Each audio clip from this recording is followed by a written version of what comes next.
पलना माँ बाबा पलना मगा झुलना माँ साहेब झुलना माना।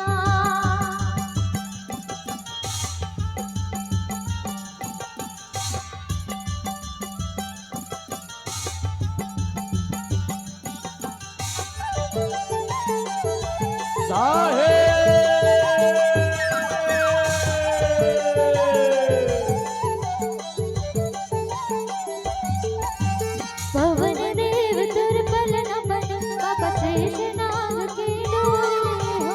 अमर के बरसा बरस गगन देवता करे कर जोरी हो।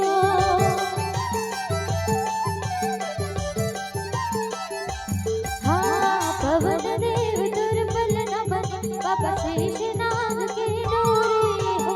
अमर के बरसा बरस गगन देवता करे कर जोरी हो।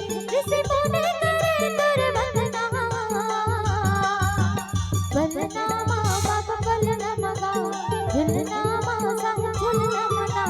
पलना माँ बाबा पलना मगा झुलना माँ साहेब झुलना मना।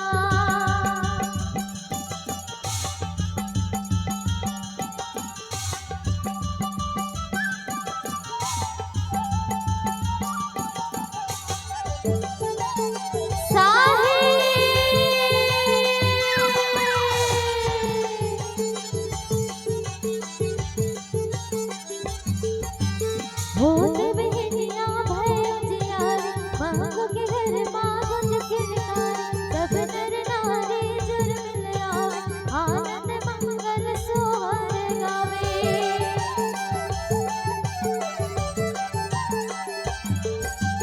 होत बहनिया भयो जियारी मांगो के घर मांगो जखिलकारी। सब नर नारी जुर मिल आवे आनंद मंगल सोहर गावे। बाजा बाजात मांगो के अंगना